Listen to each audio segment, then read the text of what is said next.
All right, everybody, I am back with a brand new DC update. And today's video is all about hope and faith. And I was actually able to participate in something this morning that gives me some real hope for the future. And I'm going to talk a little bit about that at the end. So you're going to want to stick around until the end of the video so I can talk a bit about what that all entails. But I can guarantee you that there are things going on behind the scenes that we don't know about. But let's take a look at a few of the photos I have grabbed since yesterday. Now, honestly, I can't remember if I shared this one during yesterday's update or not. My memory is horrible. But this is more about Dolph Lundgren talking about Aquaman 2. And he went on to say that the original Aquaman 2 script was great. And the original cut, he was able to see a bit of it. And it was really good. I didn't see any reason to start reshooting and reshaping the story, which obviously led to disappointment. All right. Again, he's being very outspoken about this.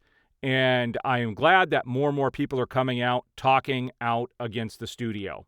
And the one thing I will tell you about Warner Brothers and their race to start the DCEU, they really let these last 4 releases, they sabotage them. They knew they sabotaged them.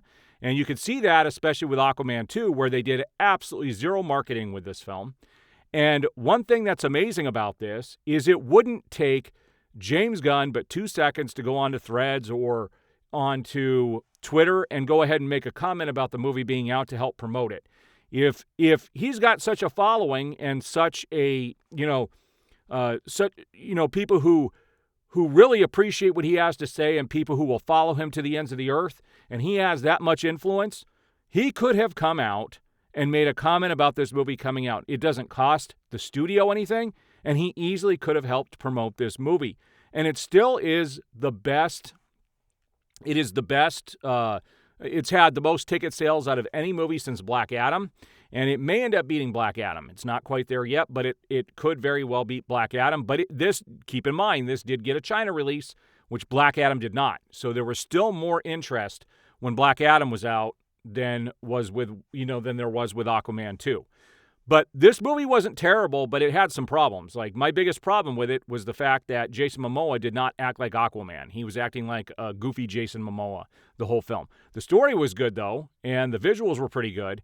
But overall, he really lost the sense of that character, which was disappointing from the other film and from what Zack Snyder had started with Justice League. So, a lot of people talk about the Suicide Squad and it not doing well. And I'm going to continue to beat this drum, guys, because people will praise that movie.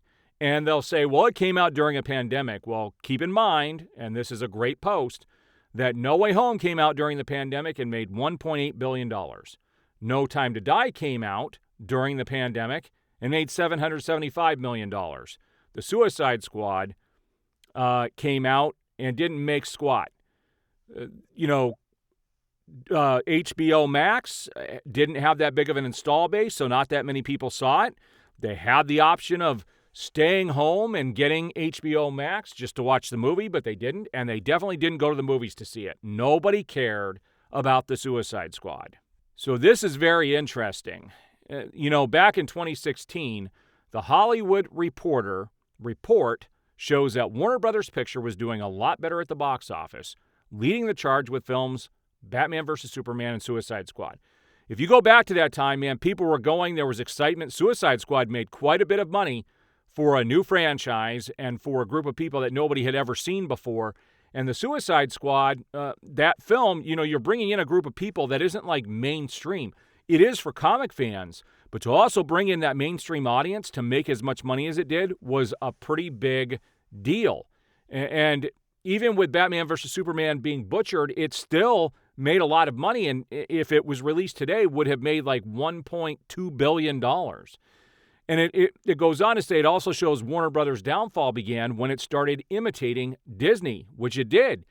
They started that whole thing with the cut of Justice League that was released in theaters. It was goofy. It wasn't serious. It totally lost the tone of what the DCEU had started with Man of Steel, Batman vs. Superman, Wonder Woman, Suicide Squad.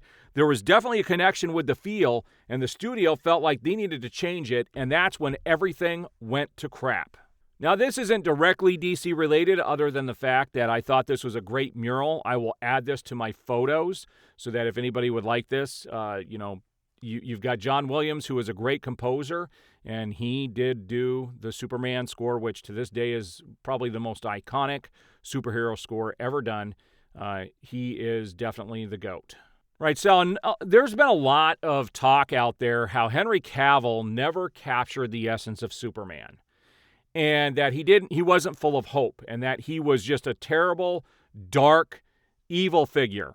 And it isn't true. And this little post here goes to show just how caring he was. And there's even some missing from this, and I'll talk about that. It states that he buys, there's a picture of him, and he buys flowers for Lois and makes her laugh when she's sad and cooks for her. Calls his mother in the middle of the night to talk about his insecurities. Attends a hearing about him when asked to, and walks inside the Capitol like any normal man would, and humbly waits to be addressed before talking. Holds Doomsday still so that it gets hit by the missile, not caring about mankind nuking him too by doing so. Argues with his boss about the ethics of journalism and stands up for what's right by reaching out to victims as an attempt to get their voices heard. Finds comfort and strength in the memories of his late father. Saves the man that nearly killed his girlfriend, kidnapped his mom, and created a monster just to destroy it. Softly tells his girlfriend how much he loves her before sacrificing himself to save a world that rejected him for most of his life. All touching moments, hope. It shows that he had humanity side to him. And also, what's missing from here is when he helped Lois when she got injured on the Kryptonian ship, and he was there, and the look on his face as he knows he's going to hurt her. He was a very caring individual, very caring Superman. And, people try to paint this version of Superman as an evil, twisted, dark version of the character, and it was nothing of the sort. Now, I thought this graphic was pretty good. I don't agree with adding, projects that never got off the ground because, they are fails because they didn't make it. But it said Superman 3 was a failure, Superman 4 was a failure. Then there was a 19-year gap with no Superman movies. Then you had Superman Lives, which never saw the light of day, Superman Flyby, which never saw the light of day, and then you had Superman Returns, which is a failure at the box office as well. And then that led us to Man of Steel 2013, for 2013, and it was successful, guys. A lot of people don't realize that movie was profiting and making money, a profit for the studio before it ever got released simply because of the licensing. And it is pretty much now official that The Flash has become Warner Brothers' biggest flop of all time. Talk about mismanagement. You have what a lot of people consider to be the greatest Batman ever, Michael Keaton, back and in his best version of portrayal of Batman, and you can't get people to go see the film. I wonder why. Was it because a new universe was announced prematurely? Because people don't care about the direction Warner Brothers is going in? Because things became a comedy? Check, check, check. It's all of the above. People had lost interest. After getting backstabbed so many times, and we're going to look at a quote, I grabbed one of the comments in my YouTube channel. I'm going to grab one of the comments that somebody said, made, that is a perfect example of what actually happened. Here is that quote by Craig Whitley. Said, "As I've said before, I don't know how they think they're going to win the audience back given what they have done. The Snyder fans are gone, as are the Cavill fans. And you guys got to realize it's not just Snyder fans. I'm a DCEU fan, which goes way beyond Snyder. So I'm both in the Snyder camp as well as the Cavill camp and the character camp of all of these characters. But he said the Snyder fans are gone, as are the Cavill fans. And it's obvious that the general audience has also checked out because they didn't show up in the numbers for the last 8 movies. all of which are money losers. I still say Black Adam, had it been in China, it would have made money and would have been a much bigger hit. He goes on to say he's definitely got his work cut out for him, and I don't think he's the right person for the job. And that's what I've been preaching and will continue to preach. Like, Gunn does have to prove, like, I don't think he realizes or knows. Well, maybe he does, and I'll talk a little bit about that here in a minute. Also, this goes back a while back to 2016, where Vincent D'Onofrio says that Ben Affleck's Batman is better than Christian Bale's version. And I would agree with that. In fact, to me, Ben Affleck is the greatest Batman that has ever been on film, and we're going to talk about a few things in regards to this. So eventually I'm going to do a video where I talk about my feelings on Batman, and I'm going to rank all of the Batmans that have been out there. And there's going to be some fun things I'll talk about during that video. But I want to talk about something that gives me a little bit of hope, okay? And it gives me more than a little bit of hope because this is officially from Warner Brothers. I don't think I've ever talked about this on my channel, but I am what is called a Warner Brothers A-lister, where I get to see some stuff behind the scenes. I get to rate sometimes covers for physical releases. They ask all kinds of questions about different franchises, all under the Warner Brothers banner. It's officially run by Warner Brothers. And I was invited to do a questionnaire today. Now, legally, I'm not allowed to talk about the stuff that I see or do when I'm logged in doing the Warner Brothers A-listers, okay? I cannot talk about it, so don't even bother asking, because that goes against the NDAs. It goes against that I will be thrown out, and I can guarantee you I will never be able to go to another Warner Brothers screening or anything ever again. And I'm not going to risk that happening. But I will tell you that I actually joined this group about four years ago, is my guess, maybe even 5 years ago. And I've been filling out questionnaires and doing things ever since. And there were reasons why I joined back then.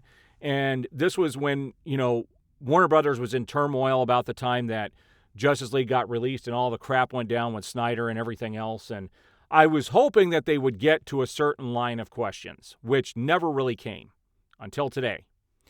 And what I could tell you about the questionnaire that I filled out is that there are still people behind the scenes that are not ready to give up on everything. That they are really trying to find out where the money is. Let's put it that way. Where the interest really is. And I'm eager to see they actually end up doing what do you call it? A poll. Eventually they're going to release the results of this to the A-listers to kind of see what people polled on and what people discussed. And there's even a message board that I may go on and check later in regards to all of this. But I can definitely tell you guys, Warner Brothers has not completely walked away from everything. The doors are not shut. I guarantee it. I can guarantee it. There are no doors that are completely shut. The Snyderverse is not completely shut. The ability to see these characters again is not completely shut. And until we know it is dead and gone forever, I'm never going to give up talking about it. I am never going to stop fighting for it. Because we got robbed of some really awesome characters. And, a lot of people say, we talk about licensing something like the Snyderverse over to Netflix. It can happen, guys. Just like they license out the CW versions of the DC characters, but there are different theatrical versions. They absolutely could license out and allow those versions of those characters to be told, to have more stories. And my ultimate hope for the future is that one day we will get to see that original Batman film by Ben Affleck.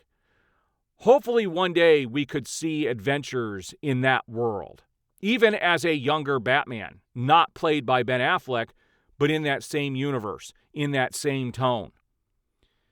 Those are things I am very interested in exploring and wishing to see. I want to see more of Henry Cavill's Superman. So I want you guys to walk away from today's video knowing that the nail is not in the coffin, not by a long shot. I really think Warner Brothers is finally starting to understand and seeing that maybe things aren't all that great, and that this direction that Gunn wants to go in is probably not the best direction to go in.